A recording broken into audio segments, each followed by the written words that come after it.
தங்கமும் வெள்ளியும் என்ன இருக்கு அப்படின்னு சொல்லி பார்க்கும்போது இந்த மாசம் மட்டும் 4% வந்து இறங்கிருக்கு தங்கமும் வெள்ளியும்.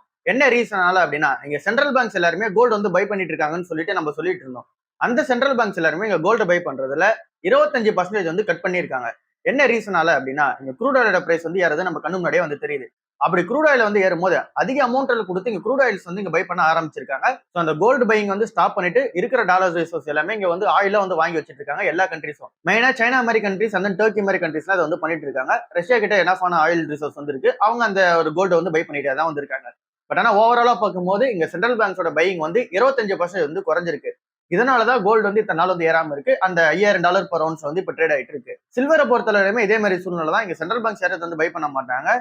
இங்க வந்து கோல்டு வந்து ஏறினாதான் அதுக்கேற்ற மாதிரி இங்க சில்வர் வந்து ரேலி ஆகிட்டு வரும். இங்க சில்வர் தனி ரேலியா வந்து $120 வரைக்கும் போனதுக்கு பின்னாடி இருக்க ரீசன் என்ன அப்படின்னா இன்வெஸ்டர்ஸ் எல்லாருமே அந்த ஒரு சில்வர் பக்கம் வந்து இங்க அதிகமா வந்து போனாங்க. சோ எல்லாருமே அந்த வெப்சைட் வந்து யூஸ் பண்ணிக்கிறதுக்காக தான் உள்ள போனாங்க. சோ அதுல ஃபண்டமெண்டல்ஸ் எதுவும் கிடையாது. கோல்டு ஏறதுக்கு பின்னாடி இந்த ஒரு ஃபண்டமெண்டல்ஸ் எல்லாமே இருந்துச்சு. அதனால வந்து கோல்டு வந்து ஏறிச்சு.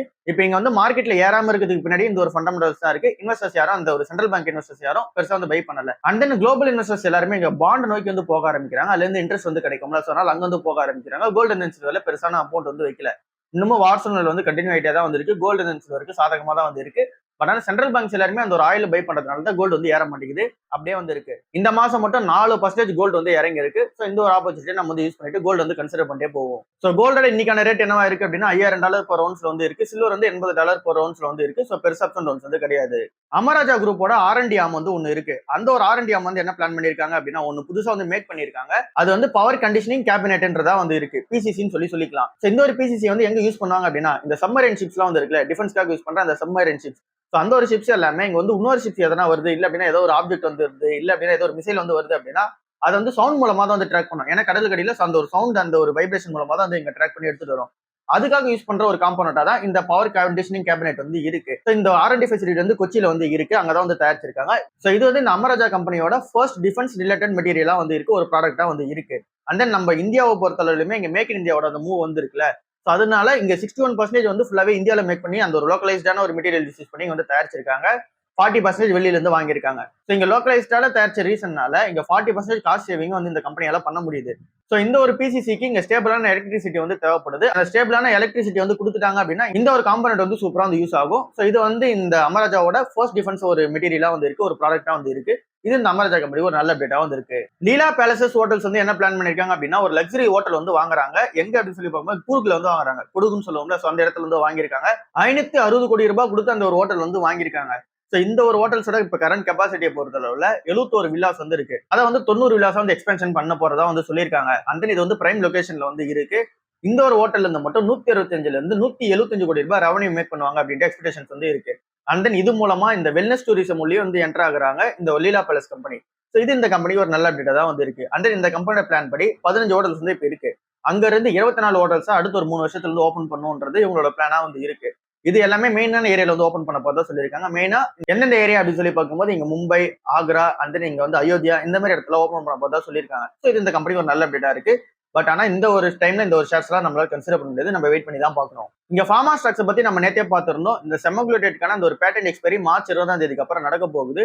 ஸோ அதுக்கப்புறமேட்டுக்கு இங்க ஜென்ரிக் வெர்ஷன்ஸ் வந்து இங்க தயாரிச்சு நம்ம ஊர் கம்பெனிஸ் இந்த Sun Pharma, doctor Reddy, and then இங்க சிப்லா, நாட்கோ இந்த மாதிரி கம்பெனிஸ் எல்லாமே நம்ம ஊர்ல வந்து விட போறாங்க.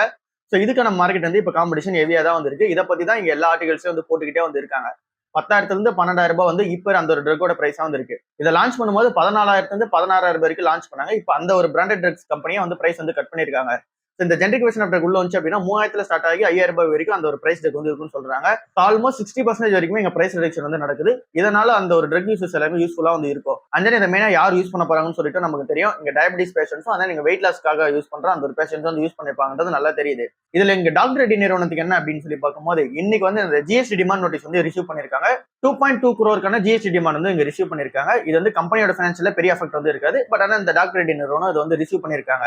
ஜைடஸ் லைசன்சஸ்ல ஒரு நல்ல அப்டேட் வந்து நடந்திருக்கு. லூபினும் ஜைடஸ் லைசன்சஸும் பார்ட்னர்ஷிப் வந்து வைக்கிறாங்க. சோ இந்த ஒரு பார்ட்னர்ஷிப் எதுக்காக இருக்கு அப்படின்னா செமக்ளூட்டேட் இன்ஜெக்ஷன் வந்து இங்க இந்தியாவில தயாரிச்சு கொடுக்குறோம்ல. சோ அதுக்கான பார்ட்னர்ஷிப் அதான் வந்து இருக்கு. ஸோ லூபின் கம்பெனி வந்து லைசன்ஸ் ஃபீ வந்து பே பண்ணுவாங்க. அது கூடவே சேர்ந்து மைல்ஸ்டோன் பேமெண்ட்ஸும் இங்க ஜைடஸ் கம்பெனிக்கு வந்து கொடுத்துருவாங்க. ஸோ இதனால லூபின் கம்பெனிக்கு இங்க செமி எக்ஸ்க்ளூசிவ் ரைட்ஸ் வந்து கிடைக்கும். அவங்களாலே அந்த ட்ரக் வந்து கோ மார்க்கெட் பண்ணி விற்க முடியும். ஸோ இந்த ஒரு இன்ஜெக்ஷனை பொறுத்தவரை யூசர் ஃப்ரெண்ட்லி இன்ஜெக்ஷனா வந்து வரப்போகுது. ஸோ அதிகமான டிமாண்ட் இந்த செமக்ளூட்டேட் சைட்ல வந்து இருக்கு. ஸோ இந்த ஒரு இடத்த எல்லாருமே வந்து யூஸ் பண்ணிட்டு இருக்காங்க. ஜைடஸ் லைசன்சஸ் மெயினா வந்து அதிகமாக வந்து யூஸ் பண்ணிக்கிறாங்க. அண்ட் தென் ஜைடஸ் லைசன்ஸ்ல இப்பதான் நிறைய ரீசென்ட் அப்டேட்ஸ் வந்து வந்துட்டு இருக்கு. இப்போ கூட ரீசெண்டா அந்த சைனால வந்து அந்த அப்ரூவல் வந்து வாங்கியிருக்காங்க.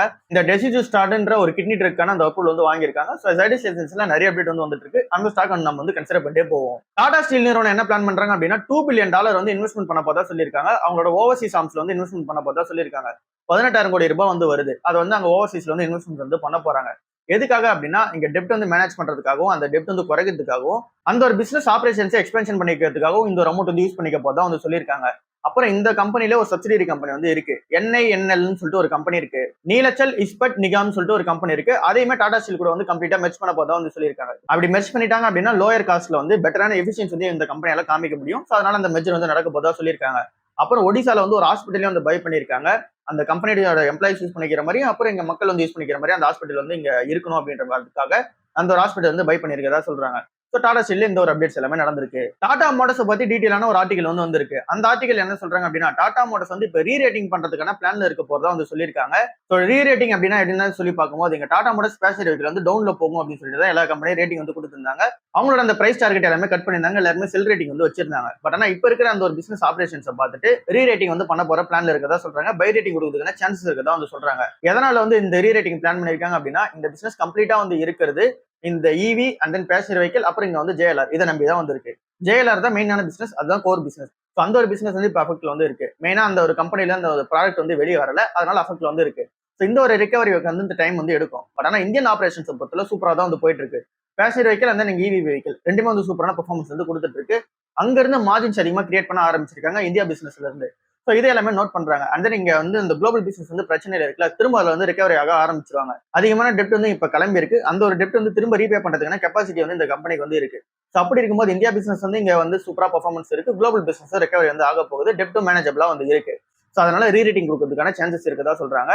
ஸோ இப்போதைக்கு நம்மளோட ஸ்டாண்ட் பொறுத்தவரை ரீரேட்டிங் கொடுத்து அவங்க பை கொடுக்கறதுக்கு முன்னாடியே நம்மளே அந்த பை ரேட்டிங்ல தான் வந்து வச்சிருக்கோம். ஸோ அதை அப்படியே நம்ம வந்து மெயின்டைன் பண்ணிப்போம். TCS, இன்ஃபோசிஸ், விப்ரோ மாதிரி கம்பெனிக்குள்ள ஒரு பெரிய பிரச்சனை வந்து கிளம்பி இருக்கு. அது என்ன அப்படின்னு சொல்லி பார்க்கும்போது இந்த கம்பெனிஸோட கிளைண்ட்ஸ் எல்லாரும் இருப்பாங்கல்ல, அவங்க எல்லாருமே இப்ப டிமாண்ட் வந்து வைக்கிறாங்க. என்ன பிரச்சனை கிளம்பிருக்கு அப்படின்னா இந்த கம்பெனியோட கிளைண்ட்ஸ் எல்லாரும் இருப்பாங்கல்ல, அவங்க எல்லாம் என்ன சொல்றாங்க அப்படின்னா இப்பதான் AI வந்து வந்துருச்சுல, அதனால நாங்க ஏன் அதே அமௌண்ட் வந்து பே பண்ணணும், AI யூஸ் பண்ணி நீங்க வந்து இன்னும் எங்களுக்கு பெட்டராகவே வந்து தரனால அதனால நாங்க அதே அமௌண்ட் வந்து பே பண்ணதால இன்னும் கம்மியாவே பே பண்ணலாம் அப்படின்ற மாதிரி வந்து சொல்லியிருக்காங்க. இன்னமும் சீக்கிரமே உங்களால ப்ராஜெக்ட் டெலிவரி வந்து பண்ண முடியுமே அப்படின்ற மாதிரி வந்து கேட்டிருக்காங்க. ஸோ இது வந்து இந்த கம்பெனிஸ் எல்லாமே ஒரு பெரிய அஃபெக்டா தான் வந்து இருக்கு. இன்னும் அந்த கம்பெனிஸோட பிசினஸ் எதுவுமே வந்து பெருசா வந்து அஃபெக்ட் ஆகல. ஸோ அந்த பிசினஸ் எல்லாமே சூப்பரா தான் வந்து போயிட்டு இருக்கு. பட் ஆனா இந்த கிளைண்ட் சைட்ல இருந்து வைக்கிற டிமாண்ட் இதுவா தான் வந்து இருக்கு. ஸோ இந்த இடத்துல ஒரு பெட்டர் சைனா வந்து இருக்கிறது வந்து இங்க மைக்ரோசாஃப்ட், ஆந்த்ரபிக் இந்த மாதிரி கம்பெனி எல்லாமே பெட்டரான சைன்ல இருக்காங்க.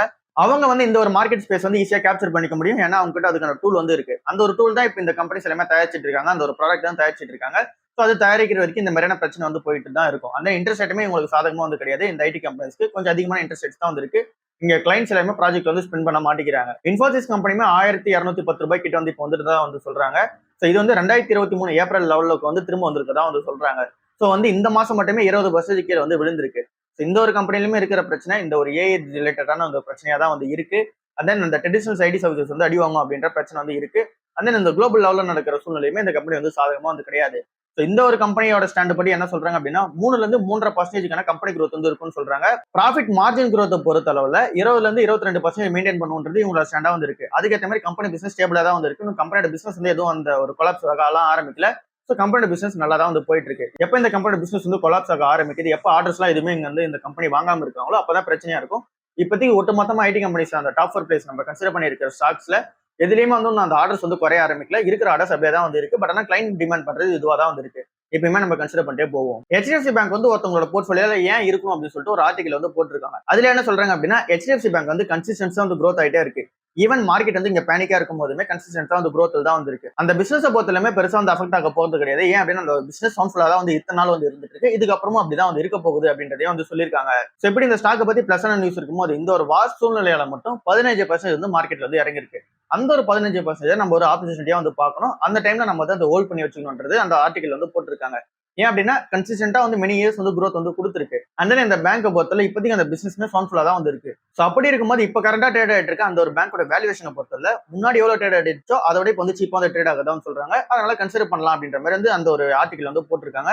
எல்லாரோட போர்ட்ஃபோலியோ HDFC பேங்க் வந்து இருக்கணும் அப்படின்றது அவங்க வந்து சொல்லியிருக்காங்க. இப்போ நம்மளோட ஸ்டாண்ட் வந்து என்னவா இருக்கு அப்படின்னா அவங்க சொல்றது எல்லாமே உண்மைதான். பட் ஆனால் இந்த பிரைஸ்ல வந்து இன்னும் வேல்யூஷன்ஸ் வந்து அதிகமாக தான் இருக்கு. அது கம்மியாகுது நம்ம கன்சிடர் பண்ணி வைப்போம். இங்க மெனி இயர்ஸ் கன்சிஸ்டன்டா வந்து ரிட்டர்ன் கொடுத்துருக்கான்னு கேட்டீங்கன்னா கொடுத்துட்டு தான் இருக்கு. பிசினஸ் சவுண்ட்ஃபுல்லா தான் வந்து இருக்கு. growth ஆகிட்டே தான் வந்து இருக்கு. ஸோ அதனால நம்ம வெயிட் பண்ணி பார்த்துட்டு கன்சிடர் பண்ணுவோம். ரிலையன்ஸ் ஜியோ வந்து ஐபிஓ வரப்போற பிளான்ல வந்து இருக்காங்க. 2ல இருந்து 3 வாரத்துக்குள்ள வந்துருவாங்க அப்படின்றது எக்ஸ்பெக்டேஷன்ஸா வந்து இருக்கு. நீங்க அவங்க வந்து விற்க போற அந்த ஸ்டேக் ஷேர் வந்து எவ்வளவு அப்படின்னா 2.5% தான் பப்ளிக் கிட்ட வந்து விற்க போறாங்க. இந்த கம்பெனியோட எக்ஸ்பெக்டட் வேல்யூவேஷன்ஸ் வந்து $100 பில்லியன் இருந்து $120 பில்லியன் வந்து இருக்கு. 8ல இருந்து 10 லட்சம் கோடி ரூபாய் வேல்யூவேஷன் உள்ள ஒரு கம்பெனியா வந்து உள்ள வர போறாங்க. ஸோ இந்த ஒரு ஐபிஓ வந்து இருக்கிறதுலே பெரிய ஐபிஓவா வந்து இருக்க போகுது. அந்த இந்த 2.5% ஸ்டேக் வந்து எதுக்காக சேல் பண்றாங்க அப்படின்னா கவர்மெண்ட் வந்து இப்போ அலோ வந்து பண்ணிருக்காங்க. கொஞ்சம் கொஞ்சமா வந்து நம்ம ஸ்டேக் செல் பண்ணிக்கலாம் அப்படின்றதுக்கு வந்து கவர்மெண்ட் வந்து அலோ பண்ணிருக்காங்க. அதனால 2.5% ஸ்டேக் வந்து செல் பண்ண போதா சொல்லியிருக்காங்க. இப்ப இருக்க மார்க்கெட் சிச்சுவேஷன் எப்படி இருக்கு அப்படின்னா லிஸ்டிங் என்ஸே பெருசா வந்து எந்த ஒரு இதுல கம்பெனிலயும் வந்து கிடைக்கல. இந்த ஒரு டைம்ல ஐபிஓ வராங்கல்ல, சோ அதனால அதை வந்து தள்ளி போடுவாங்க அப்படின்றதா எக்ஸ்பெக்டேஷன்ஸா இருந்துச்சு. பட் ஆனா உள்ள வரன்னு சொல்லியிருக்காங்க. மார்க்கெட் சென்டிமெண்ட் இப்போ வீக்கா தான் வந்து இருக்கு. ஸோ இது வந்து இன்வெஸ்டர்ஸ்க்கு வந்து டெஸ்ட் பண்ண போகுது. லிஸ்டிங் திரும்ப வந்து 2026 கம்பேக் ஆகணும் அப்படின்னா ஒருவேளை இந்த ஐபிஓ சப்ஸ்கிரைப் பண்ணாங்க நம்ம திரும்ப வந்து கம்பேக் ஆக ஆரம்பிக்கும். ஸோ இது வந்து இன்வெஸ்டர்ஸ்க்கு ஒரு டெஸ்டிங்கா வந்து இருக்க போகுது. ஸோ இந்த ஒரு ஐபிஓ வந்து வரட்டும் எப்படி இருக்கு அப்படின்னு சொல்லி வெயிட் பண்ணி பார்ப்போம். டாடா குரூப்ல என் சந்திரசேகரை வந்து அடுத்த ஒரு 5 வருஷத்துக்கு வந்து வச்சிருப்பாங்களா இல்லையா அப்படின்ற அந்த ஒரு கேள்வி வந்து இருந்துச்சு. அதுக்கான ஆன்சர் வந்து கிடைச்சிருக்கு. இப்ப நியால் டாடா வந்து ஒரு ஐடியா வந்து புஷ் பண்ணிருக்காரு. அதுல என்ன சொல்றாங்க அப்படின்னா அடுத்த ஒரு 5 வருஷத்துக்கு அவர் வந்து தேவையில்லை, 2 இயர்ஸ்க்கு இருந்தா போதும் அப்படின்றது அவரோட ஸ்டாண்டா வந்து இருக்கு. சோ எங்க டாடா குரூப்போட எக்ஸ்பெக்டேஷன்ஸ் என்னவா இருக்கு அப்படின்னா ஸ்மூத்தான டிரான்சிஷன் வந்து நம்ம பண்ணணும். அந்த ஒரு ஸ்மூத்தான டிரான்சிஷன் நடக்கிற ரீசனால இந்த ஒரு 2 வருஷம் அவர் இருந்தா போதும் அப்படின்றது வந்து சொல்லியிருக்காங்க. சோ எங்க டாடா குரூப்போட ஸ்டாண்ட் என்னவா இருக்கு அப்படின்னா கிளியரான சக்சஷன் பிளான் வந்து போட போறாங்க. சோ அதுக்கான கரெக்டான லீடர்ஷிப் உள்ள ஆட்களை வந்து நாங்க உட்கார வைப்போம் அப்படின்ற மாதிரி வந்து சொல்லியிருக்காங்க. ஸோ சேர்மன், அப்புறம் வந்து சிஓ, அப்புறம் டெபுட்டி சிஓ இவங்களோட ரோல்ஸ் எல்லாமே வந்து தனித்தனியா பிரிச்சிருவோம். அதுக்கேற்ற மாதிரி நாங்க உட்கார வைப்போம் அப்படின்றத வந்து சொல்லியிருக்காங்க. இங்க டாடா குரூப்ல உள்ள ஒரு சில லீடர்ஸ் வந்து இன்னொரு 5 வருஷத்துக்கு வந்து சப்போர்ட் பண்ணுவாங்கன்றத சொல்லியிருக்காங்க. ஒரு சில லீடர்ஸ் வந்து இங்க ஷார்ட் டேர்ம்ல தான் சப்போர்ட் வந்து இருக்கும் அப்படின்றத வந்து சொல்லியிருக்காங்க. ஓவராலா எங்க நியால் டாட்டாவோட பிளான் என்னவா இருக்கு அப்படின்னா டாடா குரூப் நெக்ஸ்ட் லெவல் வந்து எடுத்துட்டு போகணும். ஏற்கனவே நிறைய இன்வெஸ்ட்மெண்ட்ஸ் வந்து இங்க பண்ணிருக்காங்க. ஏர் இந்தியா அந்த நீங்க டிஜிட்டல் பிளாட்ஃபார்ம்ல நிறைய இன்வெஸ்ட்மெண்ட் வந்து பண்ணிருக்காங்க. அந்த இடத்துல அதிகமான மணி ஸ்பெண்ட் பண்ணி இங்க வந்து லாசஸ் வந்து மேக் பண்ணிருக்காங்க. ஸோ அந்த இடத்துல எல்லாமே சக்சஷன் பண்ற மாதிரியான ஒரு கரெக்டான லீடர்ஷிப் உள்ள ஆட்கள் உள்ள வந்து உட்கார வைக்க போறாங்க. இந்தியா வந்து ஈரான் கூட டாக்ஸ்ல வந்து இருக்காங்க. எதுக்காக அப்படின்னா இங்க 20க்கும் மேற்பட்ட எல்பிஜி ஷிப்ஸ் வந்து இருக்கு. அப்புறம் இங்க வந்து ஆயில் ஷிப்ஸ் வந்து இருக்கு. அதை வந்து இந்த ஸ்டேட் ஆஃப் ஹார்முஸ் வழியா இந்தியாவுக்கு வந்து எடுத்துட்டு வரதுக்கு நீங்க அலோவ் பண்ணுங்கன்றதுக்காக ஈரான் கிட்ட வந்து டாக்ஸ்ல வந்து இருக்காங்க. ஏற்கனவே இந்தியாவுக்கு வந்து நிறைய ஷிப்ஸ் வந்து வர ஆரம்பிச்சிருக்கு. இன்னமும் பல ஷிப்ஸ் வந்து இன்னும் வெசல்ஸ் வந்து அப்படியே தான் வந்து இருக்கு. ஸோ அதுல வந்து இப்ப 20 ஷிப்ஸ்க்கான அந்த அப்ரூவலுக்காக கேட்டு போயிருக்காங்க. அந்த டாக்ஸ்ல வந்து இருக்காங்க. ஸோ அந்த அப்ரூவல் கிடைச்சிச்சு அப்படின்னா இது வந்து உள்ள வர ஆரம்பிக்கும். ஸோ இது உள்ள வந்தது அப்படின்னும் போது எல்பிஜியோட ஷார்டேஜ் கொஞ்சம் வந்து இங்க நமக்கு வந்து அந்த ஒரு கிரைசிஸ் வந்து கொஞ்சம் வெளியே வர முடியும். ஏன்னா 20+ அந்த எல்பிஜி ஷிப்ஸ் வந்து உள்ள இருக்கு. ஸோ அதனால நமக்கு வந்து ஒரு பெரிய பிளஸா வந்து இருக்கும். இதுக்கான டாக்ஸ் வந்து உள்ள போயிருக்காங்க. நம்ம ஊர்ல ஏன் இந்த எல்பிஜிக்கான ஷார்டேஜ் வந்து இருக்கு. பட் ஆனா பெட்ரோல் டீசல்ல அந்த ஒரு ஷார்டேஜ் இல்ல. அந்த கவர்மெண்ட் எப்படி இதை ஸ்ட்ராங்கா சொல்றாங்க அப்படின்னா ஸ்டேட் ஆஃப் ஹார்முஸ் வழியா தான் 90% ஆஃப் எல்பிஜி வந்து வந்தாகணும். பட் ஆனா இதுவே நமக்கு அந்த ஆயில் ரிசோர்ஸை பொறுத்தளவுல நம்ம 50% தான் ஸ்டேட் ஆஃப் ஹார்முஸ் வழியா வருது. மீதி இருக்க 50% நம்ம வேற ரூட்ஸ் வந்து கூட நம்ம டிரான்ஸ்மிட் வந்து பண்ணிக்கலாம். எக்ஸாம்பிளுக்கு சொல்லணும் அப்படின்னா இப்போ கூட சவுதி அரேபியா, அதாவது இன்னைக்கு வந்து நியூஸ் வந்து என்னவா இருக்கு அப்படின்னா சவுதி அரேபியா வந்து 60 மில்லியன் டன்ஸ் ஆஃப் அந்த ஒரு ஆயில்ஸ் வந்து நமக்கு வந்து இங்க டிரான்ஸ்ஃபர் வந்து பண்ணிருக்காங்க, அனுப்பியிருக்காங்க. ஸோ இது வந்து இந்த மந்த்துக்குள்ள வந்துடும் அப்படின்ற மாதிரி வந்து சொல்லியிருக்காங்க. ஸோ இது வந்து இந்த ரெட் சி ரூட் வழியா வந்து அனுப்பியிருக்காங்க. ஸோ இந்த மாதிரி நமக்கு நிறைய ரூட்ஸ்ல வந்து நம்மளால ஆயில் சப்ளை வந்து எடுத்துக்க முடியும். ஆனா எல்பிஜி பொறுத்தவரை 90% வந்து அந்த ஒரு வழி தான் நம்ம டிபெண்ட் பண்ணியிருக்கோம். ஸோ அதனாலதான் அந்த இடத்துல வந்து கிரைசிஸ் வந்து இருக்கு. நம்ம இதை தாண்டி நம்ம ரஷ்யா கிட்ட வாங்குற பிளான்ல இருக்கும். அந்த நியூஸ் கிட்ட வந்து நம்ம ஆயில்ஸ் வந்து வாங்கிக்க முடியும். பட் ஆனா இந்த ஒரு இடத்துல இருந்து வெளியே வரணும்ல. அதனாலதான் அந்த எல்பிஜி ஷார்டேஜ் வந்து இருக்கு. மார்க்கெட்டை பொறுத்தவரை சென்செக்ஸ் இந்த நிஃப்டி கொஞ்சம் பாசிட்டிவா தான் வந்து இருக்கு. சென்செக்ஸ் வந்து 1500 பாயிண்ட் வந்து லாஸ்ட் 2 நாள்ல வந்து ஏறி இருக்கு. நிஃப்டி 50 பொறுத்தவரை 23,600 பாயிண்ட் வந்து ட்ரேட் ஆயிட்டு இருக்கு. ஸோ நேற்றுக்கான நாள்ல கொஞ்சம் அப்ல தான் வந்து இருக்கு. எல்லாமே ஒரு ஷார்ட் ரிகவரியா தான் வந்து இருக்கு. மார்க்கெட் எத்தனால விழுந்த ரீசனால ஹெவியா செல் ஆஃப் நடந்த ரீசனால மார்க்கெட் வந்து ஒரு டெம்பரரி ரேலி வந்து தேடி இருக்கு. அண்ட் தென் இந்த ஒரு ரேலியில இங்க குவாலிட்டியான ஸ்டாக்ஸா பார்த்து பெரிய இன்வெஸ்டர்ஸ் எல்லாமே வந்து எடுத்துட்டு இருக்காங்க. லைக் வந்து லார்ஜ் கேப் ஸ்டாக்ஸா பார்த்து குவாலிட்டியா இது வந்து இருக்கும். அந்த ஒரு ஸ்டாக்ஸா பார்த்து இங்க வந்து பை பண்ணிட்டு இருக்காங்க. அப்புறம் செக்டர் ரொட்டேஷன்ஸ் வந்து நடக்குது. ஆட்டோமொபைல், மெட்டல்ஸ், பேங்க்ஸ் இந்த மாதிரி இடத்துல வந்து இங்க வந்து இன்வெஸ்ட்மெண்ட் வந்து நடந்துட்டு இருக்கு. ஐடி அண்ட் தென் எஃப்எம்சிஜில மணி வந்து வெளியே போய்கிட்டு இருக்கு. ஸோ இந்த ஒரு செக்டர் ரொட்டேஷன்ஸ் வந்து நடந்துட்டு இருக்கு. அண்ட் தென் இன்னைக்கான நல்ல மார்க்கெட் எப்படி ஓப்பன் ஆகும் அப்படின்றத சொல்றாங்க அப்படின்னா கிஃப்ட் நிஃப்டி வந்து இப்போ வந்து பாசிட்டிவ்ல தான் வந்து இருக்கு. ஸோ அதனால மார்க்கெட் வந்து பாசிட்டிவா தான் வந்து ஓப்பன் ஆகும். இங்க நெகட்டிவா வந்து ஓப்பன் ஆகிறதுக்கான சான்சஸ் வந்து கிடையாது. பட் ஆனால் மார்க்கெட் எண்ட் ஆகும்போது எப்படி எண்ட் ஆகும்னு தெரியாது. ஸோ அது வந்து இருக்கிற சூழ்நிலையை பொறுத்து வந்து இருக்கு. ஏஷியன் மார்க்கெட்ஸ் எல்லாமே பாசிட்டிவா தான் வந்து க்ளோஸ் ஆயிருக்கு. அண்ட் தென் இங்க யூஎஸ் மார்க்கெட்டுமே பாசிட்டிவா தான் வந்து க்ளோஸ் ஆயிருக்கு. ஸோ அதனால நம்ம ஊரோட மார்க்கெட்டுமே பாசிட்டிவா தான் வந்து க்ளோஸ் ஆகும். அண்ட் இன்னமும் எஃப்ஐஸோட அந்த செல் ஆஃப் வந்து கண்டினியூ ஆகிட்டு தான் வந்து டிஐஸ் வந்து மார்க்கெட்டை சப்போர்ட் பண்ணிட்டு இருக்காங்க. இருக்கிற சூழ்நிலை அப்படியே தான் வந்து கண்டினியூ ஆகிட்டு இருக்கு. இன்னும் அந்த வார சூழ்நிலை அப்படியே போச்சு அப்படின்னா 21,000 பாயிண்ட் வரைக்குமே நிஃப்டி வந்து டெஸ்ட் பண்ணும் அப்படின்றத வந்து சொல்லியிருக்காங்க. இது வந்து நிறைய அனாலிசிஸ் வந்து சேர்ந்து சொன்ன ரிப்போர்ட்டா வந்து இருக்கு. 21,000 பாயிண்ட் போகணும் அப்படின்னா இருக்கிற வார் சூழ்நிலை அப்படியே வந்து கண்டினியூ ஆகணும் 3ல இருந்து 4 மாசத்துக்கு. அண்ட் தென் ஆயிலோட பிரைஸ் வந்து $100 per பேரல் வந்து இருக்கணும். அதுவுமே அப்படியே வந்து கண்டினியூ ஆகணும் அடுத்த ஒரு 3ல இருந்து 4 மாசத்துக்கு. ஸோ இந்த ஒரு 2 சுச்சுவேஷன்ஸ் வந்து கண்டினியூ ஆனாலே போதும். அண்ட் தென் இன்ட்ரெஸ்ட் ரேட்ஸை பொறுத்தவரை இப்போ கட் பண்ணாம இல்லை அப்படின்னா ஏத்தாம அப்படியே இருந்தாங்க அப்படின்னாலே இந்த 3ல இருந்து 4 மாசத்துக்குள்ள இந்த நிஃப்டி பொறுத்தளவுல 21,000 பாயிண்ட் வந்து போயிடும் அப்படின்றது வந்து சொல்லியிருக்காங்க. இப்படி இந்த சூழ்நிலை எல்லாமே கண்டினியூ ஆகுது அப்படின்னா நமக்கு வந்து எல்பிஜி வந்து கிடைக்காது. அண்ட் நமக்கு ஆயில் டிஸ்ட்ரிபியூஷன்ஸ் வந்து இருந்துகிட்டு இருக்கும். ஸோ அதனால பெட்ரோல் வந்து டீசல் விலை ஏறதுக்கான சான்சஸ் இருக்கு. எல்பிஜி விலை ஏற்கனவே ஏறி தான் வந்து இருக்கு. ஸோ இதனால இங்க கம்பெனிஸ் எல்லாமே ப்ராஃபிட் மேக் பண்றது கொஞ்சம் அடி வாங்கும். நம்மளுமே அதிகமாக வந்து மணி வந்து ஸ்பெண்ட் பண்ண மாட்டோம். ஸோ ஓவரால் எக்கனாமியா வந்து ஸ்லோ டவுன் வந்து போகும். ஸோ இது எல்லாமே நடக்குது அப்படின்னும் போது 21,000 பாயிண்ட் வந்து போகும் அப்படின்றத சொல்லியிருக்காங்க. ஸோ ஓவராலா இதுதான் இப்போ இருக்கிற மார்க்கெட் அப்படியே தான் வந்து இருக்கு. ஸோ இன்னமும் வார் சூழ்நிலை அப்படியே தான் வந்து போயிட்டு இருக்கு. நம்ம வந்து 1-2 முறை கன்சிடர் பண்ணிட்டு போவோம். பல்கான மூட்ல வந்து இறங்க தேவையில்ல. இவ்வளவுதான் இன்னைக்கான வீடியோ. அடுத்த வீடியோவில் சந்திப்போம். பாய்.